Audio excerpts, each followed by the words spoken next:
the janitor who secretly solved the CEO's biggest problem. Have you ever felt invisible? Like the world just walks past you, never knowing the battles you've fought or the dreams you still carry in silence. This is the story of Henry, a man everyone ignored, until the night he did the impossible.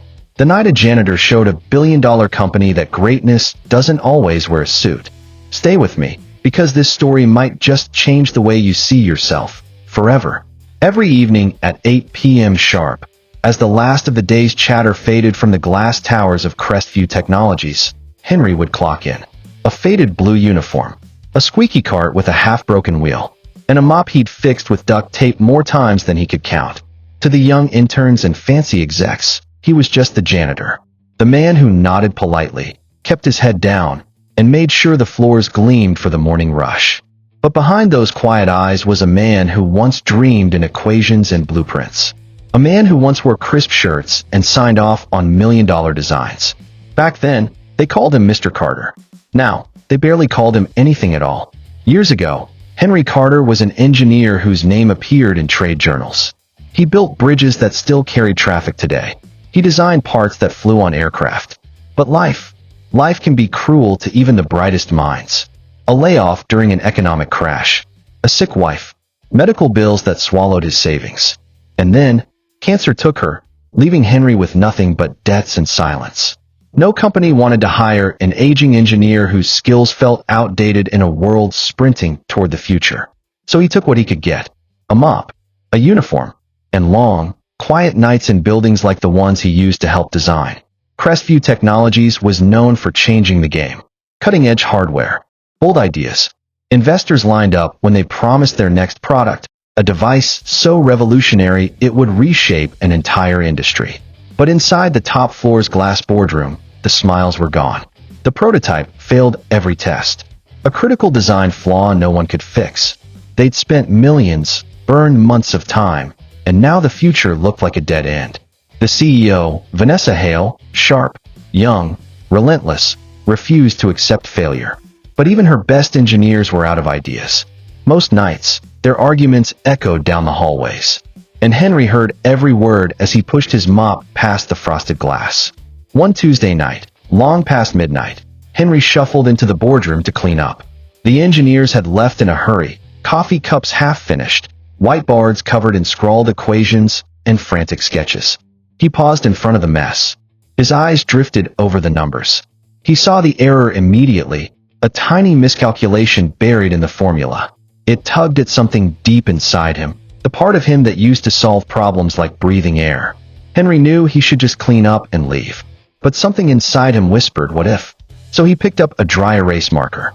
His hand shook at first, but then muscle memory took over. Neat lines, clear corrections, notes in the margins. 20 minutes later, he stepped back. A solution, or at least the missing piece that no one else had seen. Henry erased his initials before he left. He figured no one would care who'd done it anyway. The next morning, the engineers stumbled in, bleary-eyed and defeated. Then they saw the whiteboard. They froze. The flawed equation, fixed. The sketch, corrected. It was so obvious now, but they'd stared at it for weeks and seen nothing but dead ends. Who did this? One of them asked. No one knew. Word spread like wildfire. By lunchtime, even Vanessa had heard. She ordered the security team to pull the overnight footage. Henry was wiping down a restroom mirror when his supervisor found him. Mr. Carter, the CEO wants to see you. Now, Henry's heart dropped. He thought he was done for. Maybe they thought he was snooping. Maybe they'd press charges. He took off his gloves, wiped his hands on his uniform, and rode the elevator up to the top floor, a place he'd never seen except through his mop bucket's reflection. Vanessa stood by the whiteboard when Henry stepped in. She looked young enough to be his daughter. Her eyes were sharp, the kind of eyes that saw everything. You did this? She asked, pointing to the corrected equations. Henry lowered his head. I'm sorry, ma'am. I shouldn't have touched it. I used to do this kind of work. I thought. Vanessa held up her hand. Don't apologize. She turned back to the board. How did you see this? We spent weeks stuck here. Henry shrugged. It's an old trick. We had the same issue when I worked on the Falconet Bridge design. Similar stress loads, similar solution. Vanessa stared at him. Falconet Bridge? She knew that name. It was a landmark project taught in engineering schools. You worked on that? She asked. Henry nodded. Designed the load-bearing crossbeams. Before I ended up here. Silence filled the boardroom. The janitor, the man they'd ignored for years. And he'd just saved them millions. Henry waited for the firing, the scolding, anything. Instead, Vanessa did something no one expected. She pulled out a chair. Sit, she said. They talked for hours. About the bridge, the equations, his ideas for the product design. He spoke carefully at first, but as the minutes passed, the old passion lit up his eyes. When he finally stopped, Vanessa leaned back and smiled. Mr. Carter, would you consider coming back? She asked. Henry looked at his uniform, the faded blue, the duct tape on his cart still fresh in his mind. Ma'am, I don't even have a suit anymore. Vanessa laughed softly. I don't care about suits. I care about solutions. Come back. Help us finish this.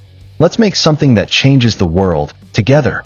Overnight, Henry went from pushing a mop to leading the team that saved Crestview's future. The engineers who once brushed past him now leaned in to hear his thoughts. The prototype? It launched 6 months later, flawless. Investors poured back in. The company's stock soared.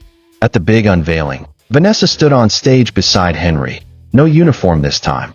Just a simple suit and a smile that said, I remember who I am.